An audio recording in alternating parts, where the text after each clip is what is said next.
Matt Tifft. In Chapter 1 of this career mapping series, Matt unveiled his NASCAR ladder system, his step-by-step roadmap to Victory Circle. Now, in Chapter 2, Matt reveals some little-known secrets about just how demanding racing really is, both on and off the track. You will be surprised. Matt Tifft. Now we're going to talk about the demands of stock car racing.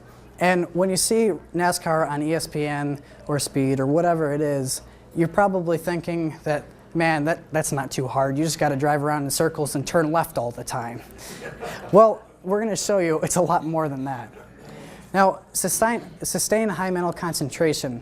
I mean, you got to imagine you're going for those speeds between 180 and 200 miles an hour. You're doing that from anywhere from 2 to 4 hours. Now, if you slip up just a little bit, that can cost you precious seconds on the track, and worse, if it's much of a mental lapse, then you can actually end up crashing.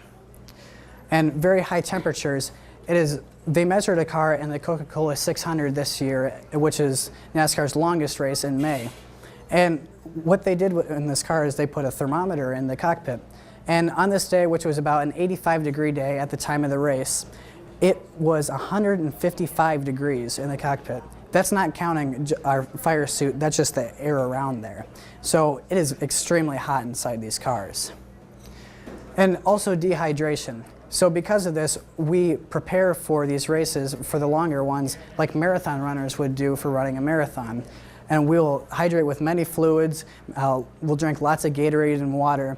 But a secret that a lot of NASCAR drivers won't tell you is that we actually use Pedialyte, which is the same thing that is used for infants, because it is such a large amount of electrolytes that it gives us the extra hydration that we need throughout the race. And now there's prolonged exposure to G-forces. Now, if you can imagine for some of the tracks that NASCAR races on, basically the car is almost turned sideways on the track. So your neck is going to undergo a lot of G-forces, which is, again, going back to the mental concentration, dealing with the G-forces on your neck. And again, if you slip up, it can definitely cause large consequences. And we're going to see here very technically dense communication, which deals with my feedback going to the team, telling the team how the car is, what they need to do to adjust it to make it as fast as it can be. And the very aggressive learning curves, because I'm so young in this and how fast we're moving through the ranks of racing, every time I go into a new level, I have to learn the new cars. When I go with new teams, I have to learn how to deal with the new teams and what their type of communication style is to make the best type of situation for communication that it can be.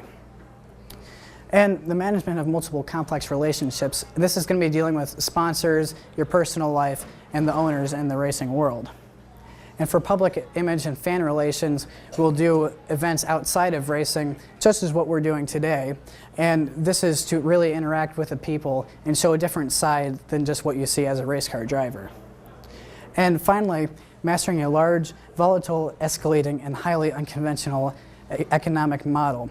And we're going to see later this model, which is going to show the mass amount of money it'll take to get through racing and lots of funding through there. So as you can see, it's a lot more than just sitting and turning left all day for hours and hours. So now you know. Becoming a professional motorsport athlete is not as easy as it looks. And Matt knows this. Did you? Let him know what you think, online or at the track. Next, in Chapter 3 of Career Mapping, Matt reveals his own personal success matrix, highlighting the personal challenges and financial demands of his future. Click the link in the center of this page. Mobile users, search for Matt Tifft Career Mapping Part 3. Thanks for going fast with Matt Tifft.